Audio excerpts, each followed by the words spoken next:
گہرے سرسبز اور پرامن جنگل کے بیچوں بیچ ایک بلی رہتی تھی جس کا نام میسا تھا۔ میسا خوبصورت ضرور تھی لیکن اس کا مزاج بہت تیز تھا۔ کسی ہرن کے دوڑنے کی آواز، کسی خرگوش کے پتوں پر چھلانگ لگانے کی کھڑکھڑاہٹ، کسی پرندے کے پروں کی پھڑپھڑاہٹ، ذرا سی بھی حرکت اسے غصے میں لے آتی۔ جنگل کے جانور اس کے غصے سے واقف تھے، اس لیے ہمیشہ فاصلے سے گزرتے تاکہ کہیں بلی ناراض نہ ہو جائے۔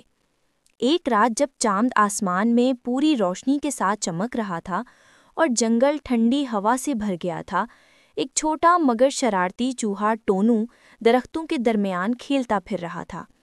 وہ شام سے ہی ادھر ادھر بھاگ رہا تھا، پتے ہلا رہا تھا، کبھی گھاس پر پھسلتا، کبھی ٹہنی سے جھولتا۔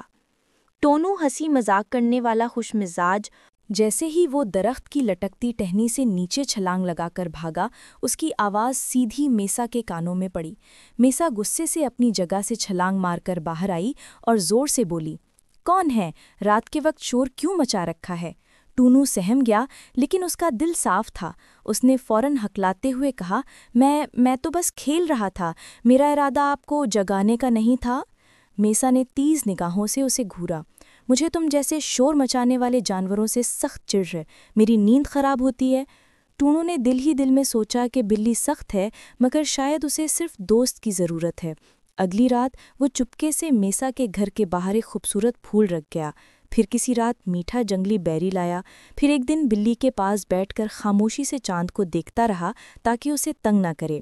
آہستہ آہستہ ٹونو کی چھوٹی چھوٹی کوششوں نے میسا کے پتھریلے دل میں نرمی بھر دی۔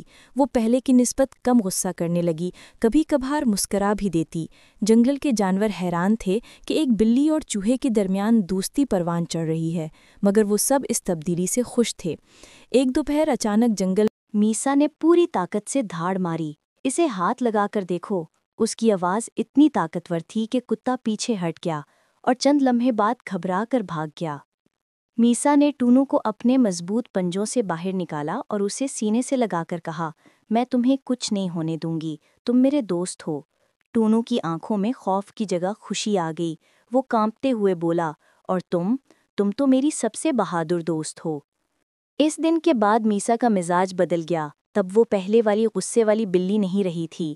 ٹونو نے اس کے اندر کے نرم دل کو جگا دیا تھا۔ جنگل کے سب جانور خوش تھے کہ چوہے اور بلی کی یہ عجیب مگر سچی دوستی اب پورے جنگل کی پہچان بن گئی تھی۔